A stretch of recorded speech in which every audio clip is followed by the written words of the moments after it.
Canelo versus Crawford, the weight deception. With the upcoming clash between giants Canelo Alvarez and Terence Crawford, there's been a false narrative circulating the media, the analysts, and all other pundits of the sport, which has been inaccurately addressed but must be addressed both accurately and fairly. This narrative is the weight difference and the deception being propagandized to the casual audience about this weight jump.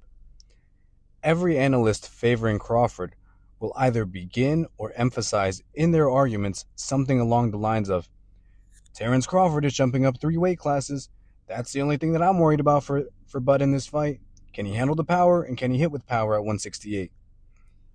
But let's use some critical thinking here. Bud Crawford's last fight was at 154. That's 2 weight classes to reach 168, not 3.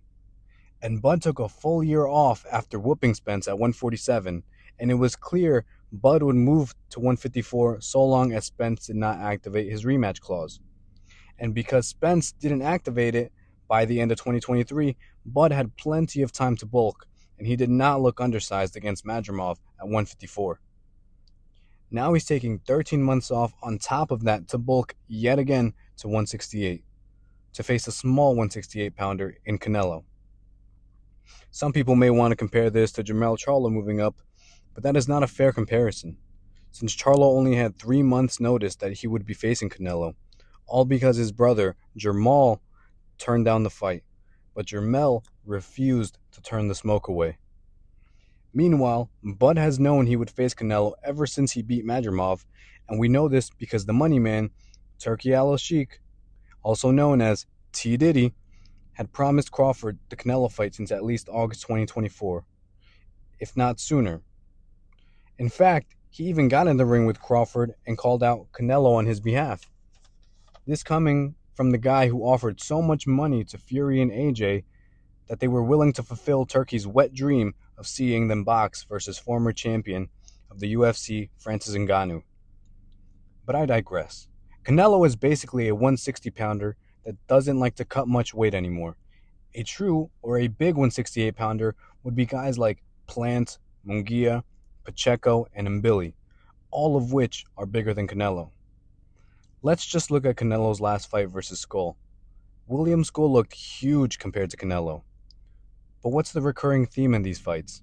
Canelo is coming forward, pushing back a much bigger and stronger guy. Yet, why and how is this possible?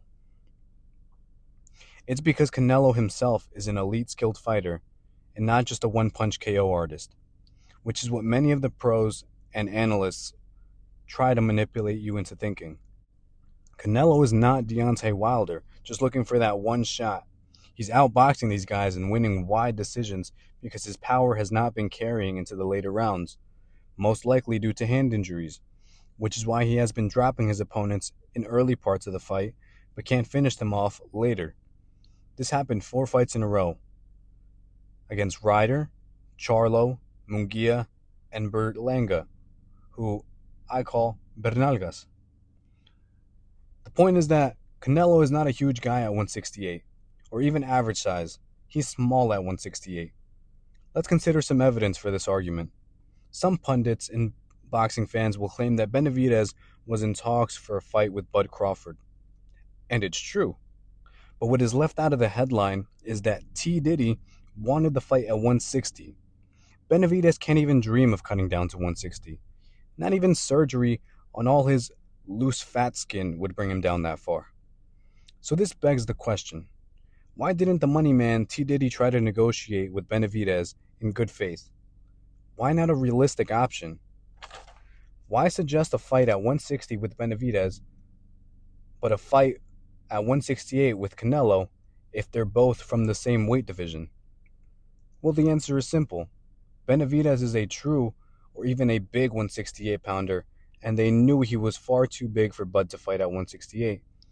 So they made pump fake headlines and negotiations. Meanwhile, with Canelo, they know he's a 160-pounder that doesn't cut much weight, and Crawford is basically a big, at the very least, a big 154-pounder at this point, considering how much time he has had to prepare for this fight. In my opinion, he's even bigger. He's probably a 160-pounder at least at this point. T. Diddy had promised he would make Canelo an offer he couldn't refuse, giving Crawford plenty of time to bulk up. Meanwhile, Canelo took on Berlanga and then Skull in the meantime. With that being said, because they are actually closer in size than we are being led to believe, and most especially since experts and pros are actually leaning towards Terence Crawford to win, this means Canelo deserves all the credit in the world if he were to beat Terence Crawford, and it cannot be taken away. And equally, Bud Crawford deserves all the credit if he beats Canelo Alvarez. Let me know your thoughts down below. This is the debut video to a new channel, Socrates.